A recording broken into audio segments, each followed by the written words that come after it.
Kole thlir tu te voin hi March ni som ni le panga kumsang ni le som ni pathum inrin ni ani e tuna hian luangmual branch uaime aizola secretary puzo ma a kan be me kani o puzo ma hei in chanchin kan lo hria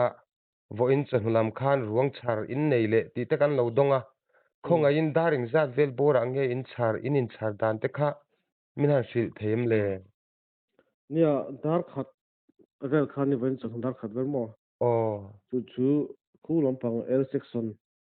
kan tia L section hi industry lampang ani chu man o dewa taltlang in phun chong araman nei ang deuh chi deuh khan hemi luang mual vel chu atanga khuta veng dang kalkan khan ni ta L section kan tia chulai chuan dar khat vel khan chara lui kora alo ama hi a chet to ang renga timera ai thlak te pawh a dar tawh chu hmu ṭhen khatah hian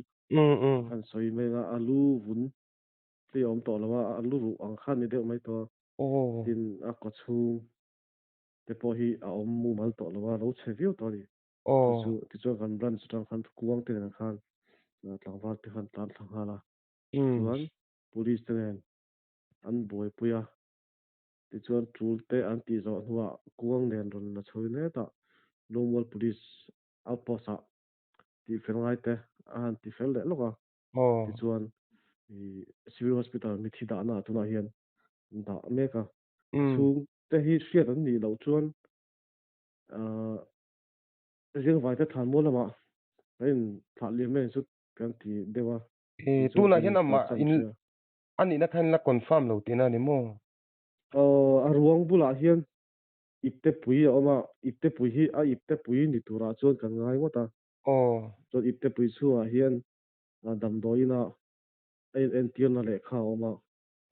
chumi lehkha ah chuan murmu a chu in tiam maw murmu a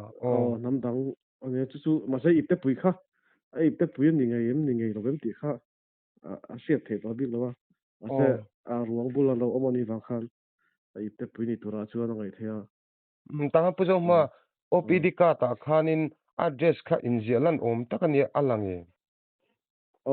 pakhat kha Greenwood Hospital a en tirna ni kha ta kha chuan PTC veng ang khan inziaka PTC hruaitu te pawh kan hruaitu ten a han te kha la mase an lo hremai bik lova tichuan i kang hun PHCC a en tirna lehkha dang a awm bawk a chuta pawh chuan mase kha lampang pawh police te khan an contact a kang hun lampang pawh an lo hre mai bik lova tichuan tuna tian ruang dahna civil hospital ah kan hanin dah deuh top hri ni chu ani chu puzo ma tlem kan zo bel che ngai thatu te he puzo mai zanin inkhom na sar mun dona chawang chuan hun hi kan nei che viau ni ka zo chip che lu tuk man don lo ti lai kha kan soi ni sela ti chom puzo ma khonga in a thuam in bel ang chi ama han hriat theina om ang kha han soilan the omem a figure te po ke kor tlon a uk lampang ani in ka seta chu tin chu a ha chuan kor lum lampang deuh hi a ha bawk a kor lum a bawk bon rawng deuh kan ti dawng ani chu tiang deuh chu a ha maw chu lai chu a mah hriat theihna chu ani deuh mai tawh a uchhe tawh ang reng reu ani amel mai vela pokhan hanjin zone the ang chi pom to me lo tin ani mo om tawh lo lu ru ang kha ni tawh mai mel chu a mai lu te pawh hani ru tlang ang deuh kha ti chuanin mihring mel kha lang tawh lo hrim khai ani chu ti chuanin in han mu dana enge van doina ai mihring kutuarang chete ngai then niam khala kha siat thiam thiam hriat thiam har tawh khawp mai a che tawh ang reng sia masakan police te kha chuan naktu khoi engah hian postmortem ti an tum ding ka hria postmortem atang te khan a hriat theih angemaw chu pawh chu ti har viau tawh ani chu ti chuanin ama hi tu tenge zuk mu ma sa ni reng reng le khumi L section insa na thokte ania an thokte khan chhun cho an ei do na chumi lui kor zuk chuk tha te khan an lo hu ni chun khuda an di khan kan section troi tu te an sila chuan kan section troi tu te he ta branch lama information ron pe de chu kan riat chho dan chu ni te moya puzo ma zo na to betan ti chuan daring za vel bor ange branch hian ruangin hlom fela in hanin ti fel thei ti fel ne chu na kha chuan dar thum le chan ve vel ning ka he tilai local police zonal police apos an ten kha thum le chan ve vel ania alle ani chu olengai thatu te puzo ma hei zo tu tam tak oma chu ti rolin zanina in khom program poimo takane wangin khati chin jong kha puzo ma kan bek kan kom the chu ni se puzo ma in kom na hun tha min siam saka ichunga kan lom tak zete ya ki po lo me alle thlir tu le ngai thatu te khati jong kha tun chu mata na report kan siam the chu ni tamai sela kan sei tak ang khan puzo ma abuya zan in lama ko thana program ane awangin chipchia jok deuh takte tin thil thlen dan te eng amokha zo tur atam viau lain hun kha chep sia ama point ron sei tlang ngalin hun toy te min pek thei tur thu kha soya atlang pui ti khang kanan zo jok jok ani a nidanga kan report tenen ain thlau ta viau ani pon in mi hriat thiamna thinlung takin kan deal ni ta sela voin lama kan khotlang branch ueme te kanin hlo ni leng ve thak maya in kan thlen nu rei lo te hin report kan donga amaro chu kan buai deuh hleka wangin report bo kan bo zui hlei thei vak lova hun ol kan nei vele teng hin report kan han siam ta ni ti la kha kan ta lang ve hrim hrim ni ta sela a thaume engponi sela tum tam tak kan soi thina kan ram chung a hi ruang chhar atam mol mol hle maya report nu nung kan hria danin mizorama kumsang ni le som ni pani chung khan me che piang an tam ema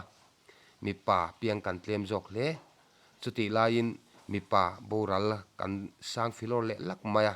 me chian nu na chan an tlem ne hle thungani ole chuwang chuanin ngun takin mizoten kan ngai to nga ya mizote mi pa ber hetiang hianin kan piang chuak lema nu na chan kan tam kumtin mai boxia kumin kumsang ni le som ni pathuma January to March inkara naw piang rikota po me chia antama mi pa kan tlem le tlat kumin ringot report a po hianin mi pa kan thinem le em mai bokani heingun tak ma kan ngai to ahun tak zeta ni in alanga kan ram kan nam hi kan mangai atula mi pa te ber hi hetinga kan tham ral zelani chuanin engting nge kan nula kan mei che te chan hinita ang ti hi kan chut atul tak zet ni in ka ria tun tuma hian ruang chhar ne na in kai noi ni tho awangin tlem zong sei zui du kan neya namdang nu pui pasala in nei in kop chung chang hi kan hua kan sei fo thin chuti line ka sei tak angin kan thalai ro mi pa te nun na kan chan nem em maya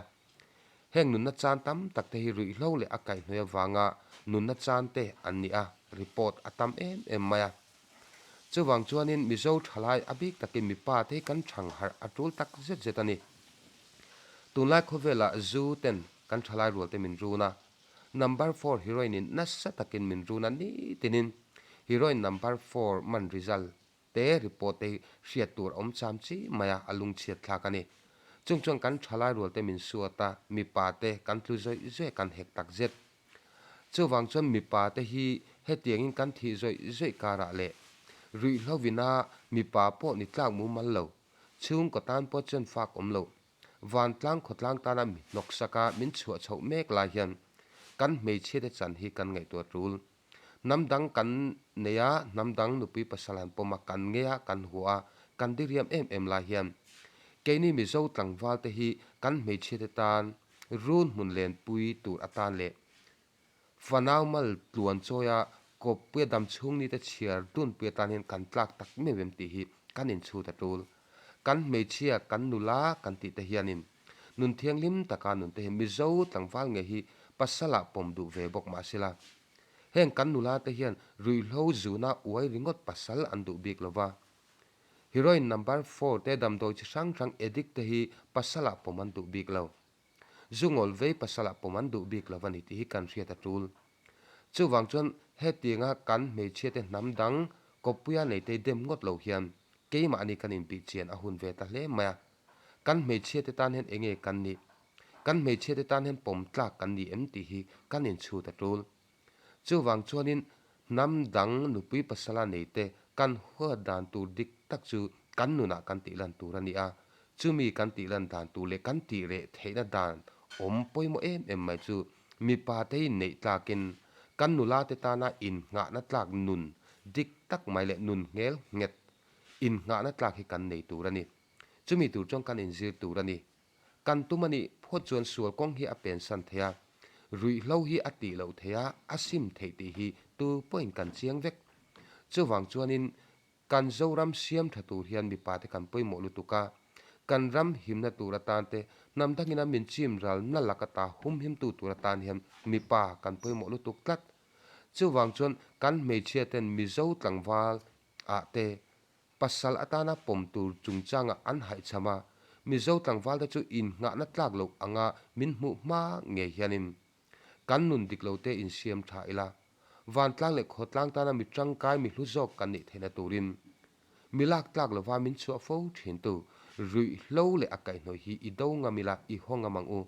ti chuan kan nu la te hian kan tlangwal kan thala te laka rin na an hlo mek hi an nei ki le ngei na rin om kan nula ten mi zo tlangwal te laka rin na an hlo zo lek lek to hi asiam thale theitu a chela din thale theitu chu keini mi pa bok hi kan ni ti kan in hriat atul chuti rual chong kan mei che te point kan thei ngil haulo tur chu kan nula ten in su khle ka piang in ngai sana piang hi mi zo thala mi pa ten ni an chak berani thin ti hi kan hriat atula driver ngai san hun lai chuanin mei che ten driver an ngai sanga mi zo mi pa to phot ka chon driver ni an tum tai moti mai turani mi zo mei che ten sipai an ngai sanga mi zo mi pa to phot chon sipai ni an tum tai moti mai turani chu tiang zelin nangni nula du om tak tak le mel tha tak tak te u ko san ngeng mi te rui lo ti ngai lo te ngai sang ula ngai zonga thang ber ula ko puetan thang chat chat ni ula in ngai san zia social media po au chho pu ula atak rama tilang na sa ula ti chuan ol sam te in thalai rul te in chan chuak nge yang chu chu chi takin I khum lai zola kan ram dom khu chu na tur hian enge kati ve thei ti hi lo ngai tu turin room lian YouTube channel thlir tu zong zong te ka som chewani e ole channel te min thlir saka wangin in zawai chunga kan lo me